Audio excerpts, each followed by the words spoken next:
Mahabharat Reading 5.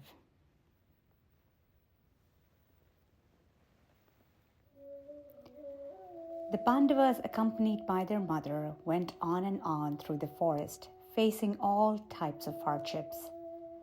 One day, they came across Saint Vyasa's on the way. Though the 5 brothers did not know who he was, yet they saluted him most humbly and respectfully.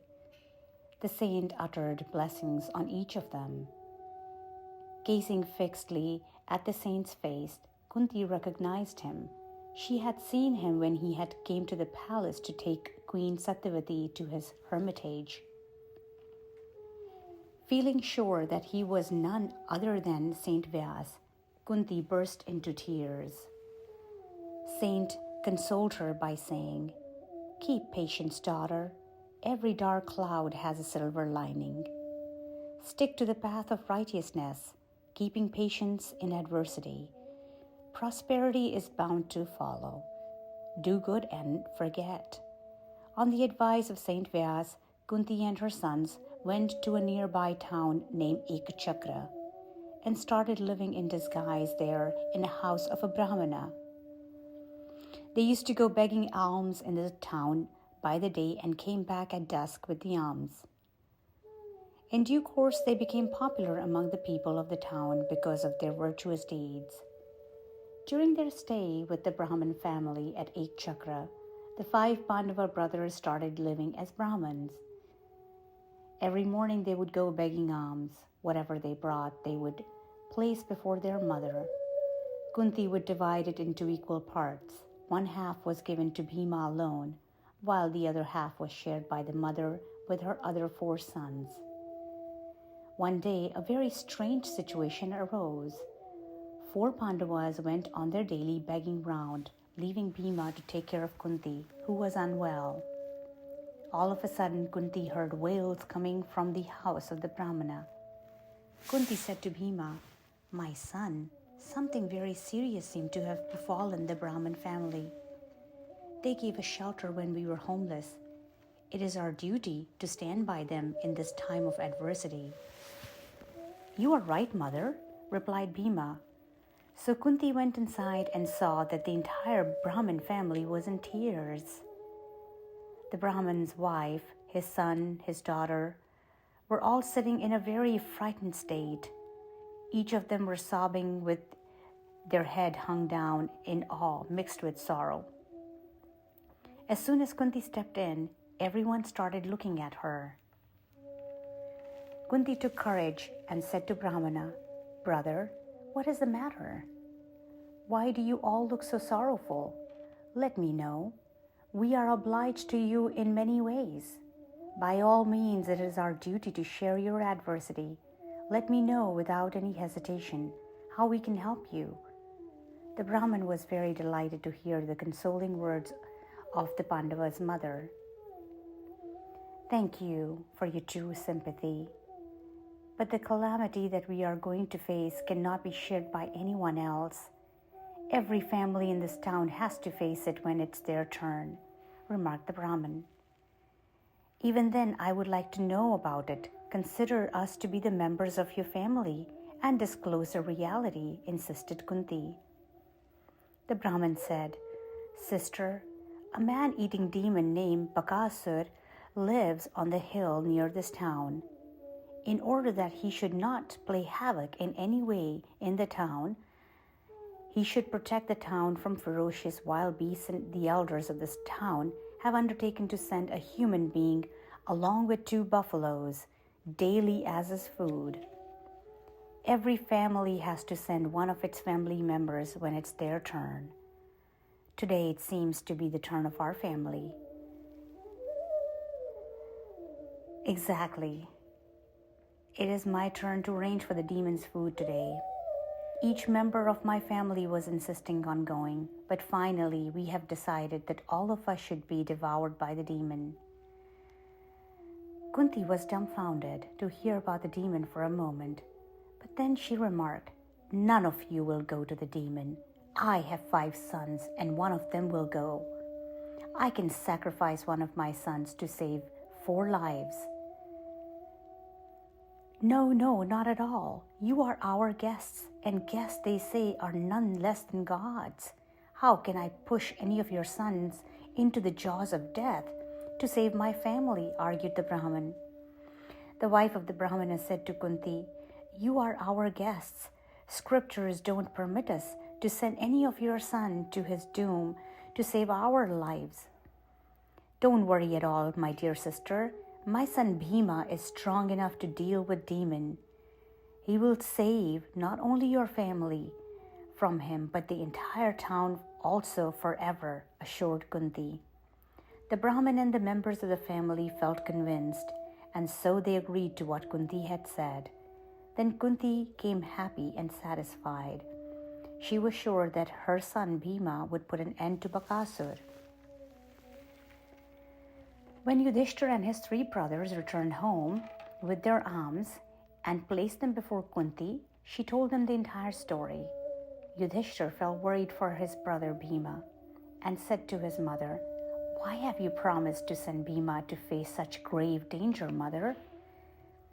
Am I hearing my son, who is a gift of Dharmraj himself?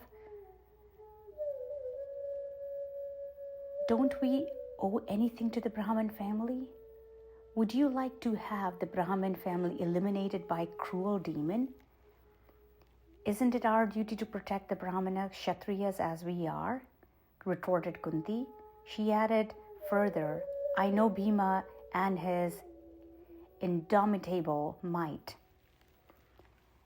Lately he did away with the demon Hidimb, but who can deny that Duryodhan was forced to pass his night sleeplessly out of Bhima's fear?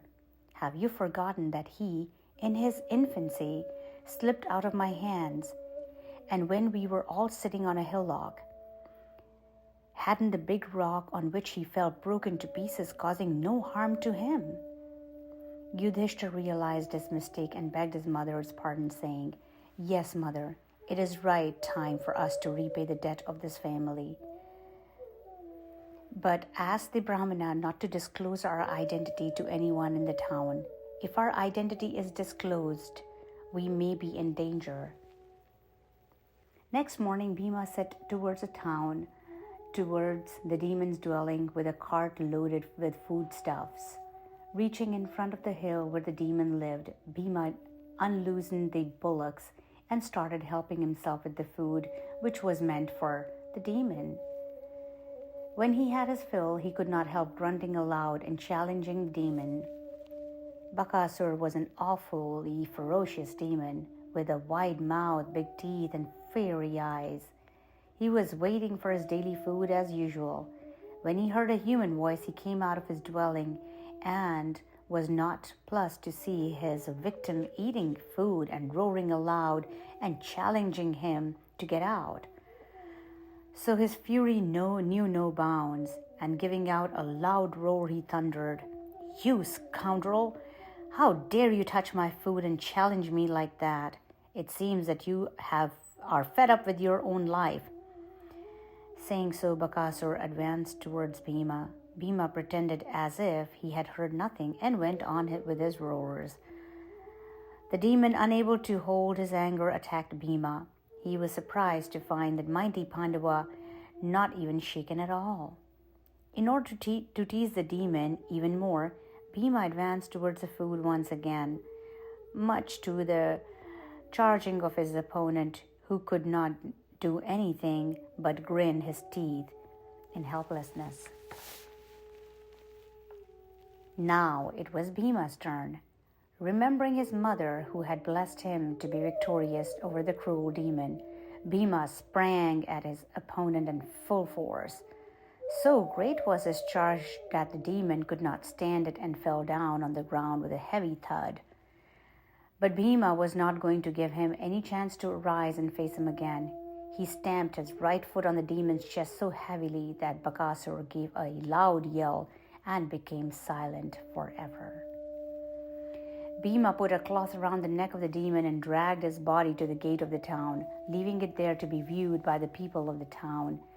He slunk home silently. Soon the people of the town came to know of the demon's death and assembled to see his dead body lying at the outer gate of the town.